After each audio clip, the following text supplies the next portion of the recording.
Hi guys, this is day 5 of the A2 Economics Revision Challenge, and today we are doing wage determination in the labor market. When we look at wage determination, we look at two broad cases. One is what we call perfect competition in the labor market. So there is perfect competition, and then there is what we call imperfect competition. Within imperfect competition, we have a few more cases. One is what we call a monopsony, which is where a firm is what we call a single buyer in the labor market or a single employer in the labor market. Then we have a case of trade union, which is where the workers come together and form a union to become a single seller. And then there is also a case of trade union versus monopsony, where we call it a bilateral monopoly, where trade union compete against a monopsony to set the wages. Our first case is that of perfect competition. Perfect competition is basically a market structure where the wages are determined through the market forces of demand and supply. So in this case, we have some strict assumptions. The first one is basically that the large number of firms are the employers which are hiring a large number of individuals. So there's tons and tons of employers and tons of workers, and all of these firms and workers, they do not have any market power. And because they do not have market power, a second assumption is this, that all firms are wage takers, which means no one has the power to set wages. Alongside this, we have the third assumption, that there is no restriction on the movement of labor. Now, this assumption is important because it means that workers can move from one occupation to another, and workers can also move from one job to another. So there is perfect occupational mobility alongside perfect geographical mobility. The fourth assumption is to do with the idea that there is perfect knowledge in the market. So what is perfect knowledge? Perfect knowledge means that workers know exactly what the conditions in the markets are, what the wages are, and also the availability of jobs. So this is important because if workers are fully aware of their rights, or workers are fully aware of what the market conditions are, then they will not be settling for lower wages because of imperfect knowledge. Lack of knowledge sometimes results in employers to become more powerful and may force workers to settle for a lower wage. Lastly, there is also the idea that labor is homogeneous or completely identical. Now, this means basically that if workers are completely identical in terms of productivity, then no worker will be paid more than the other based on the idea that one is more skillful than the other, because there is no differences in skills, as workers are equally productive in a particular occupation. Let's now look at the equilibrium in the market. So when we look at equilibrium, we're going to look at three perspectives. We're going to look at the perspective of the individual firm, which is the employer. Then we look at the market, and we will also look at individual worker. So when you look at the market, we said this, that in the market, the wages are determined through the market forces of demand and supply. So the market forces of demand and supply, let's say this is D naught and S naught. Let's say the market forces of demand and supply result in a wage rate W naught, and the quantity to be employed to be, let's say, Q naught.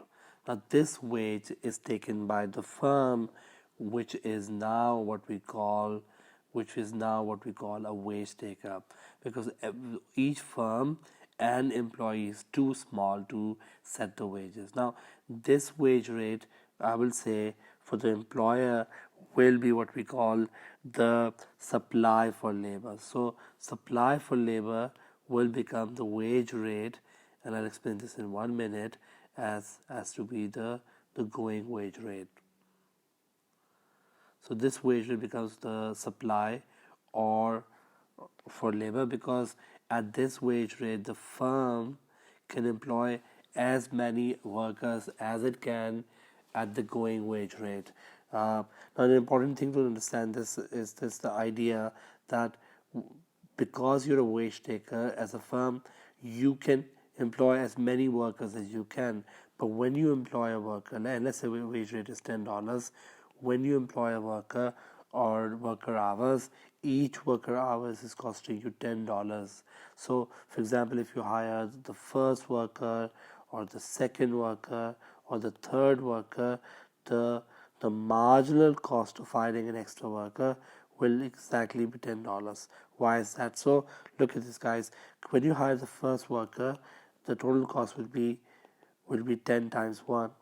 But when you hire the second worker, your total cost will be $10 times 2, which means the total cost will be $20. Now, this would mean the change in total cost is your marginal cost, which is going to be 20 minus 10, which is going to be $10. So, the marginal cost is the cost of hiring one extra worker. Because the cost of hiring one extra worker is not changing, but wage is also called, in this case, my marginal cost of hiring an extra worker. Now, how many hours will the firm employ, or what's the the equilibrium on the firm's level? And the answer is that where MC equals MRP. Remember, we had discussed the MRP. Where MC equals MRP, this is where the equilibrium will happen. So, for example, the MRP is your demand for labor, and we said this in our earlier video that MRP is simply MP times MR. But in this case, a perfect competition where MC equals to MRP, this is where we get ourselves the equilibrium level of employment. Now, we notice that before, let's call this point X, before this point X, MRP is greater than MC, so we should employ more workers. After this point X, the MRP is less than MC, we should hire less worker. But at the equilibrium level where MC equals to MRP, this is where we maximize our profits from employment levels. So a firm is therefore a wage taker, and the wage comes from the market forces of demand and supply, and this wage rate becomes the marginal cost of hiring extra worker, which is exactly equal to the wage rate, because the wage doesn't change as we employ more workers. And also the profit maximization happens at MC equals to MRP. As far as the firm worker is concerned, the worker is also what we call a wage taker. Now, in the case of worker, we say this, that the demand for labor is the wage rate. So now this wage rate becomes my demand for labor, and the reason is simply that the worker can work as many hours as he wants at the going wage rate. So for the going wage rate, for example, is $10. For as many hours as he can work at the going wage rate. How many hours will he work? Ultimately, well, that depends on his supply curve. His supply curve is upward sloping, because the more you pay him, the more he wants to work, and at the point where demand and supply may become equal, he may work for example, Q naught hours. So the firm and the employee are both wage taker, where the equilibrium happens in the market level through demand and supply, on the firm's level where MC equals MRP, and on the individual workers level where demand and supply of labor are equal. So some of the things that we just discussed, a quick summary of this would be that for an employer, demand is MRP, which is downward sloping.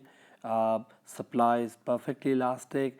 It's the wage rate, and the firm can hire any worker at the existing wage rate, depending on basically the demand.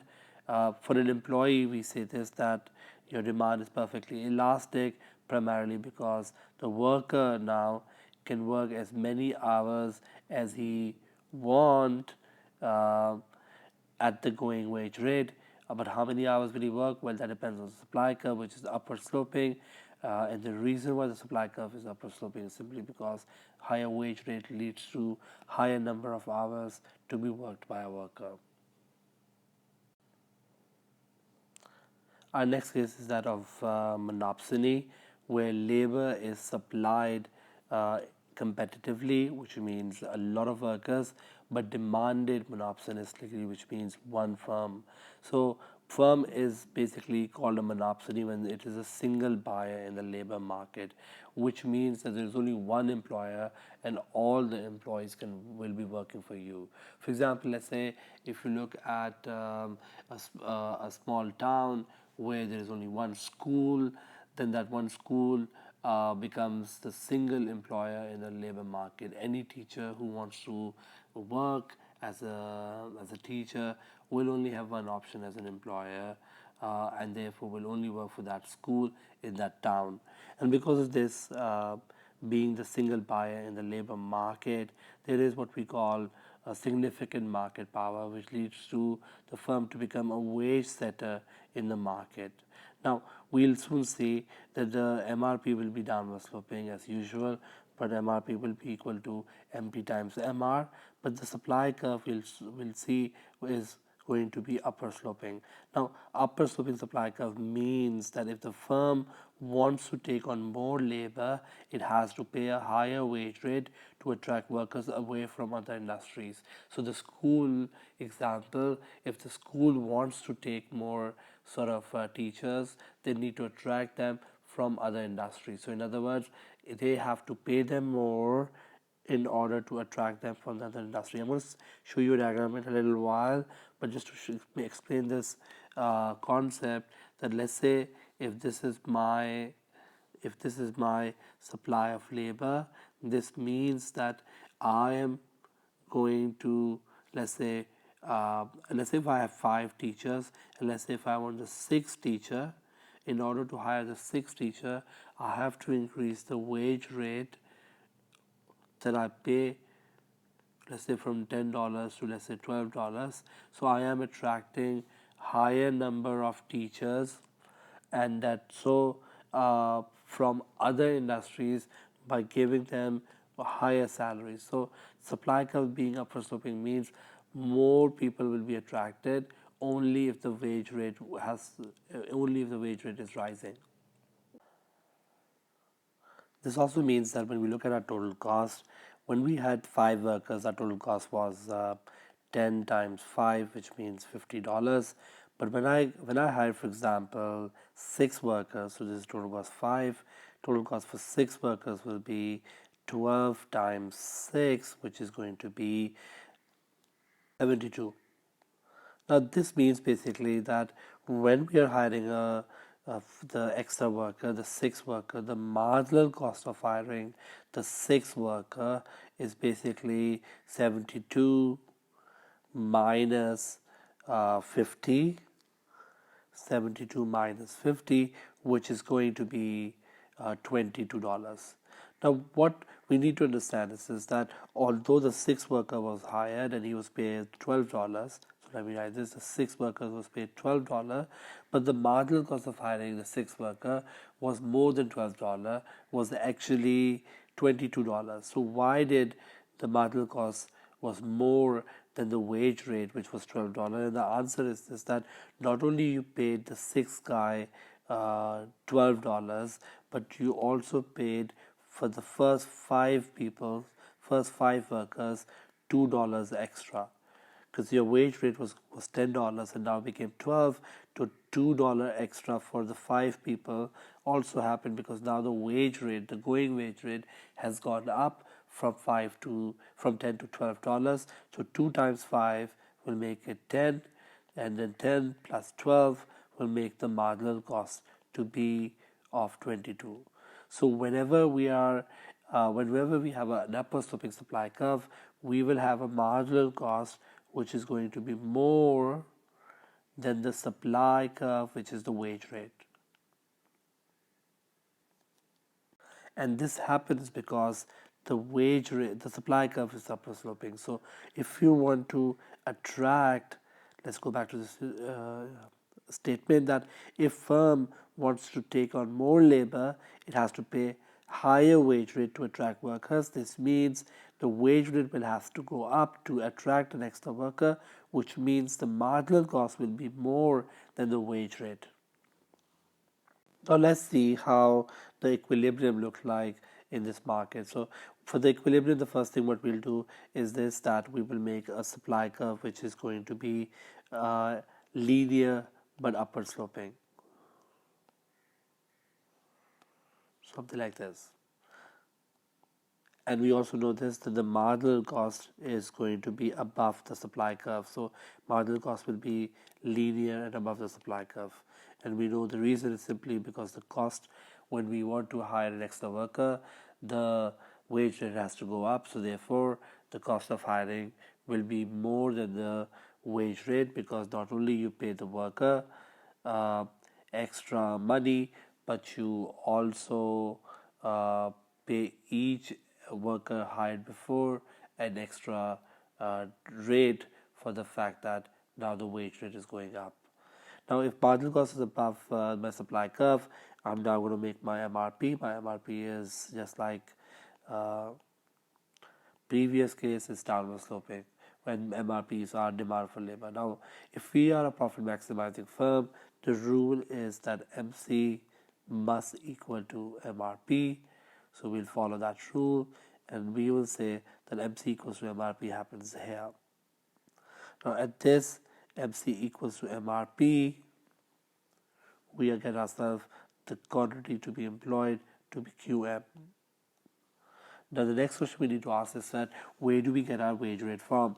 Now the understanding that we need to have is this, that at this QM employment level, the wage rate will come from the supply curve, because supply curve tells us the willingness of workers to work at the for that going wage rate. So if QM hours or QM number of workers are required, these QM worker or quantity of labor requires this WM wage rate. A lot of times by mistake we end up making this to be the wage rate. Now this is wrong, because the wage rate comes from the supply of labor. Just like price comes from the demand, the wage rate in this case comes from the supply. Now if this same market was under perfect competition, we say wages would be determined through the market forces demand supply. Where demand meets supply, the wage rate would have been here.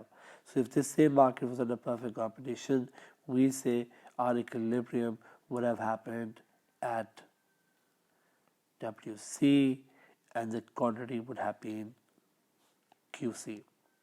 What we try to sort of point out here is the idea that a profit maximizing monopsonist end up employing at this point A versus perfect competition would have employed at this point B. The fact that they employ at point A means that the employment level will be lower in monopsony, but also at the same time the wages paid will be lower in monopsony. And that's where the bargaining, that's where the power of monopsony being the single employer comes into play. That as compared to perfect competition, they not only employ less,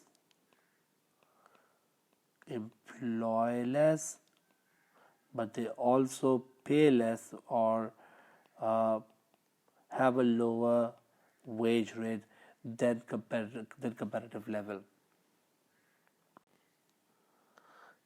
To look at some of the key points that we just saw in our case, one is this, that the marginal cost of hiring is above the wage rate or the supply curve. The second is this, that the reason why this happens is because the wage rate has to be increased to attract extra workers in the industry. The third important thing is this, that in this case MC is equal to MRP, so profit maximization happens where MC equals MRP, but that results in the wage rate to be lower than perfect competition. The monopsony will pay you much lower than perfect competition, but not only that, the level of employment is also lower than perfectly competitive equilibrium, and that's where the single firm becomes a powerful party against the workers. A third case is that of a bilateral monopoly. So, what is a bilateral monopoly? A bilateral monopoly is basically where the trade union is up against a monopsony, where the trade union is, of course, they are workers coming together, and through collective bargaining, they try to sort of negotiate a wage rate with the monopsony, which is a single buyer of the labor, or your employer, which is a single buyer of the labor. So there is a single buyer competing against a single seller, and the power of trade union comes through collective bargaining. So trade unions are organizations of workers who that seek through collective bargaining, which means coming together with employers to protect and improve the real incomes of their workers. Number one, which is basically they try to get a better wages for their workers. They provide job security, so people know that they will not be losing their jobs. And the third one is that even they protect any unfair dismissal that happens. So they protect their workers, or what we call members, through collective bargaining to make sure there is no unfair dismissal that takes place. So let's talk about now the equilibrium in this market. For the equilibrium, what I'm going to do is that I'm going to draw my supply curve dotted, and I will explain this in a little while as to why we're doing that. So let's say my supply curve SL is upward sloping, because of course it is a monopsony, but it is also dotted for right now. My marginal cost is also going to be a dotted line,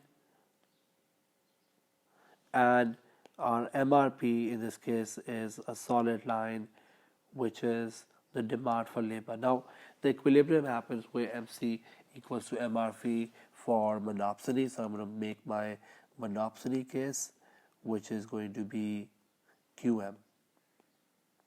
Now if this market was under perfect competition, we said the perfect competition would have employed, for example, QC workers, and monopsony would have paid where MC equals to MRP. So from the supply curve, monopsony would have paid WM, and perfect competition would have paid, for example,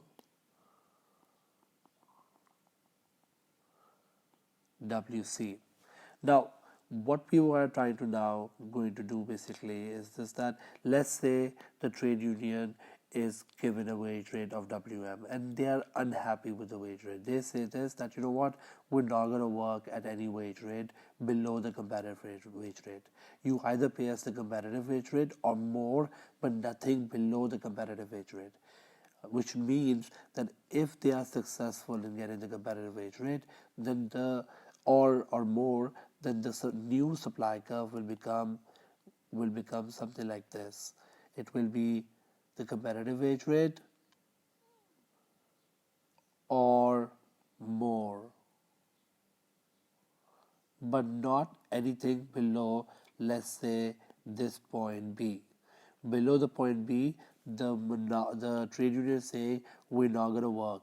Why? Because anything below B means the wage rate will be WC. So they say this, pay us WC or more, but nothing below. So if they say we don't want to work for any wage rate below WC, then this part of my supply curve X to B no longer exists. And that's why it is the dotted line, because it no longer exists. Now, if X to B no longer exists, we also know this, that the marginal cost that corresponds to X to B should also not exist. So if I kind of like take a vertical line all the way up here, and let's call this point to be X to Y. So look at this, guys. If X to B does not exist, then the marginal cost, which is X to Y, which corresponds to this X to B, should also not exist. So my supply curve now is WCBSL, and my marginal cost will be WCB for the part which is perfectly elastic. So I did WC to B for the part which is perfectly elastic, but then for this part, which is the upper sloping supply curve, my marginal cost will be this corresponding pink line, which is going to be WC, B, Y, MCL. So the idea goes is that when the supply curve is upper sloping, the marginal cost is also upper sloping. When the supply curve is perfectly elastic, the marginal cost is also perfectly elastic. And so we have a strange looking supply and marginal cost curve. Now equilibrium happens when again MC equals to MRP. So now we've changed the MC. The new MC is WCBY MCL, while the MRP is this one, the blue line.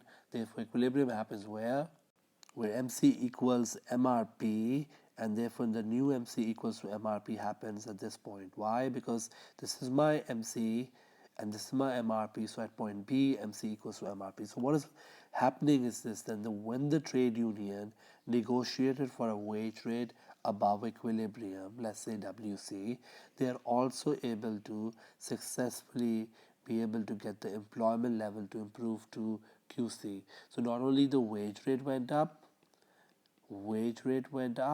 but also the employment level went up. Employment level rose. So a trade union through collective bargaining can both improve the wage rate and the employment level for its member. More workers will now be employed and the wage rate will also be competitive. An important concept that we also need to understand is this idea that if the wage rate is a competitive wage rate or any wage rate towards competitive wage rate, we need to understand this, that it not only going to increase the wage rate but also going to increase the employment level. But let's say if trade union becomes, let's say, a bit greedy and they ask for a wage rate more than the competitive wage rate. So in other words, they say, you know what, pay us this or more. Now, the impact of this of paying more than the equilibrium wage rate would be that this becomes my new sort of supply curve, but also this becomes my new marginal cost curve. Now you can see this, that if wage rate goes above competitive wage rate will be going up, but MC equals to MRP will happen now at this point, which means that we will probably going to hire somewhere between QM and QC number of workers. So any wage rate that is going to be above equilibrium competitive wage rate can increase the wage rate, but it may end up causing number of workers to be employed to go down. So the employment level will fall. So what we are trying to point out is this, that ultimately the equilibrium will be a function of bargaining power. So what wage rate will we get? The competitive wage rate or the monopsony wage rate or somewhere in between or more than the competitive wage rate, which will all depend on bargaining power. If trade union is going to be powerful, they should try to get the equilibrium wage rate. But if the monopsony is powerful, then they will try to get the monopsony wage rate or WM that we discussed in the last case. And therefore, there is no single equilibrium in this market. More importantly, is this, that any wage rate which is up until the competitive wage rate will generate more employment. But if the wage rate is not up until the competitive wage rate, but beyond the competitive wage rate, it will increase wages but will result in lower employment. As we can see that the wage rate above equilibrium, like this wage rate, the orange line will meet the blue line at this point. Therefore, any wage rate above the competitive wage rate will result in the cost of hiring to go up. The employers may give you more wages, but will cut down on the number of workers, so the employment level will fall. So the best wage rate to negotiate, which can guarantee the most members to be employed, is the competitive wage rate for the monopsony, because any wage rate that will be beyond the competitive wage rate will increase wages but will result in lower employment level than the competitive wage rate. Our last case is when there is a trade union which is introduced in a competitive market. So previously was monopsony, where there was a single sort of buyer in the labor market. But what if there were many employers in the labor market? It was a competitive market. So if there was a competitive market, let's say this is my demand, which is my uh, MRP normally, and let's say previously, um, let's say this is supply of labor, and right now the market is competitive, and the competitive wage rate is WC, and the employment level is QC. Now in this market, if the trade union is introduced, then they will ask for a wage rate above equilibrium. They will say that, you know what, pay us more than the equilibrium wage rate like WT. The disadvantage of this is basically that this will work like a minimum wage, where the wage rate, when it goes above the competitive wage rate, it may end up attracting more people to work in the industry, let's say Q2. But it may also end up causing the cost of production to go up for the employer, and therefore cost of hiring to go up for the employer, and the employer may turn down people or decide to only hire Q1 people. So the wage rate goes above the competitive wage rate. Something similar to case number 3 will happen, where these many people, QC minus Q1 people, will lose jobs. But overall unemployment in the industry, because the number of people who are willing to work is basically Q2, will be Q2 minus Q1. So that will be the overall unemployment in the industry.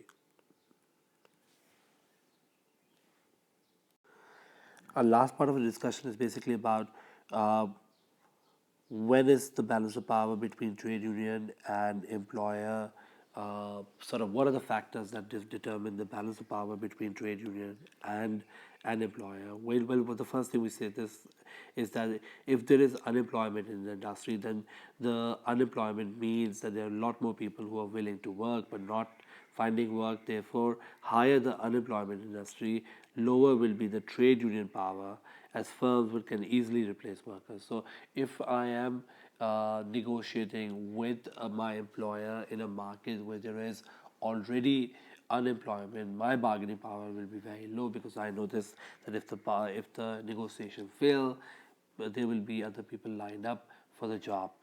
The second one is elasticity of demand for labor.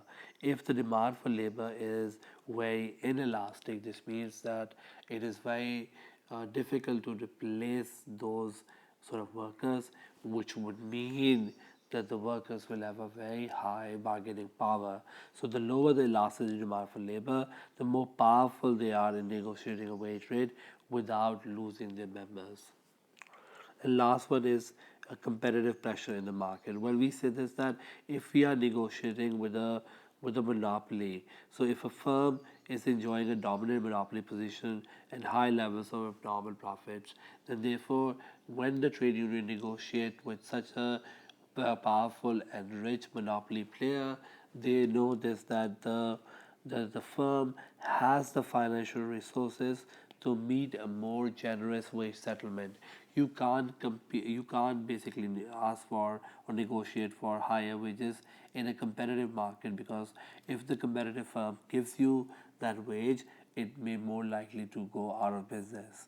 So that's why there is a possibility of generous wage settlement to be found in your competitive, non-competitive or monopoly market, and therefore uh, trade unions tend to be more powerful in that situation to get out of something out of the employer.